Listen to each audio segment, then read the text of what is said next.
if you read the Gospels, the 4 canonical Gospels, Oui. You find that the Holy Family is fleeing the Holy Land because of the persecution of Herod. Herod.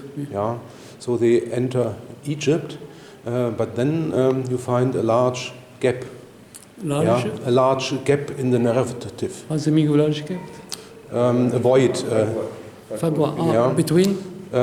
So the next story is then that Jesus already appears as preacher man, yeah, in the Jordan land.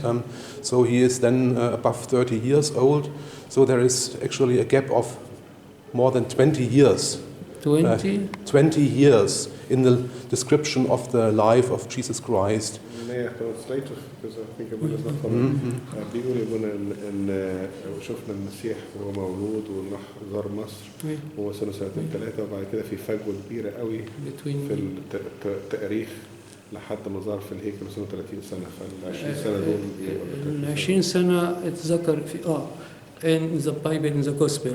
The Bible not say to us or anything for the nativity, as a young boy. Exactly. Okay? Yeah. Only in 12 years.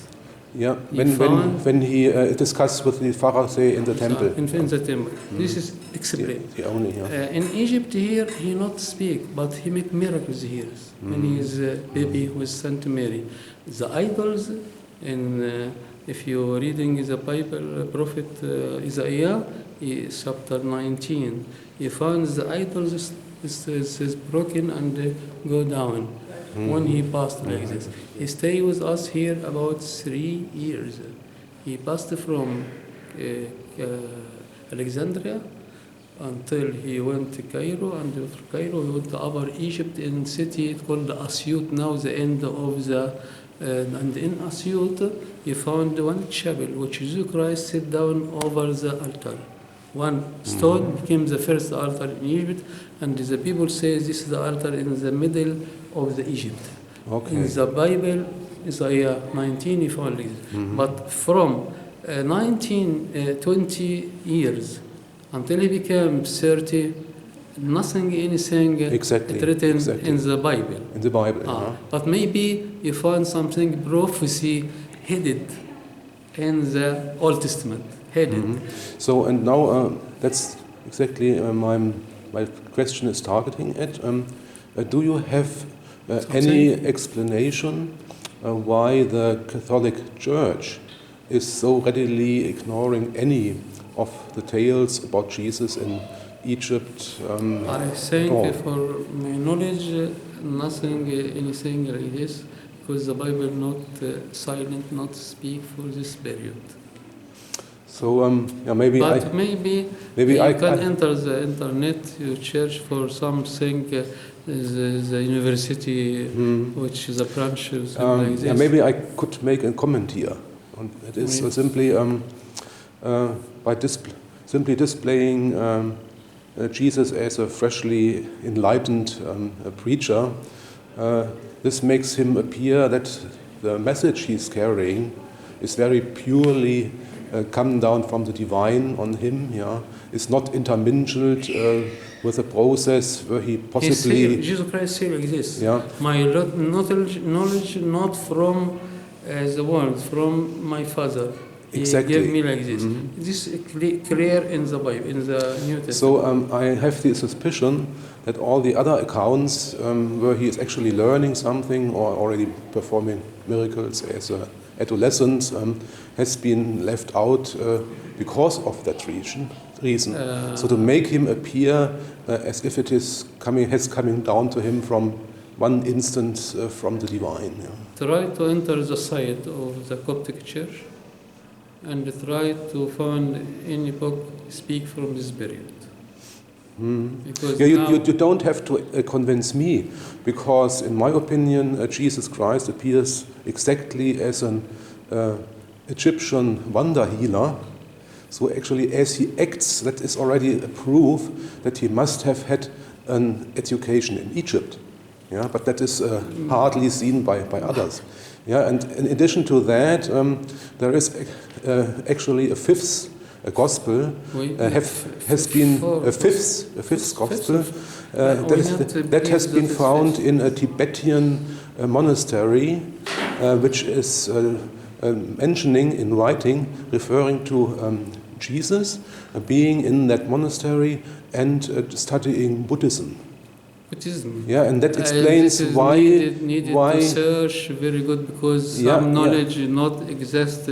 Yeah, but how otherwise can you explain that Jesus Christ's teachings have so close proximities to some Buddhist? Small advice for you. We have in the site of Coptic Church with some professor for this knowledge. Contact with them. And there is another thing. This fifth gospel even mentions that Jesus went back from this monastery, resting in Persia, where he studied Zoroastrianism. Yeah, and that is also confirmed in the scriptures, because Jesus Christ went into the desert for 40 days in order to be seduced by the devil. Yeah, and that's exactly the procedure which the followers of Zoroastrianism were following. Yeah? So Jesus Christ must have had a knowledge about this religion too. But we not believe the old church, the Catholic Church, and our church here, and another traditional churches. Not believe that it's 5 gospel, only 4 gospel. Yeah, they completely ignore that. Yeah. The next thing is, in these writings, it also mentions that Jesus went to Athens to study Greek philosophy. And it is also confirmed maybe, yeah. But that is also confirmed in the.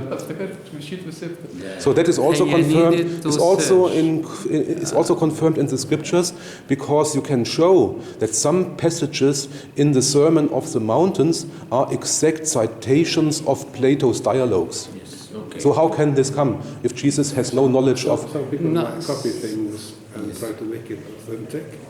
So they grasp some information from the Bible and try to. Yeah, but then you assume that there was a forgery of Jesus' teachings. No, because the message of the Bible is mainly for our salvation, not a historical book. It's not a historical book. It's come to give us a message for our salvation. To not tell us about everything. Everything we know up in heaven, but not now. Yeah, but there are some strong hints that there have been much more. They do more researches here about what we've seen, and then we will know. We will be in contact with Father. So we not can. Father, another one. There is one further thing. Not one question. Simply, there is evidence, you can say, that Jesus Christ even was in Cornwall in Great Britain today. Yeah, because there is a Glastonbury close by. That was the major. This is a story about that Joseph of Arimathea. Yeah, he brought some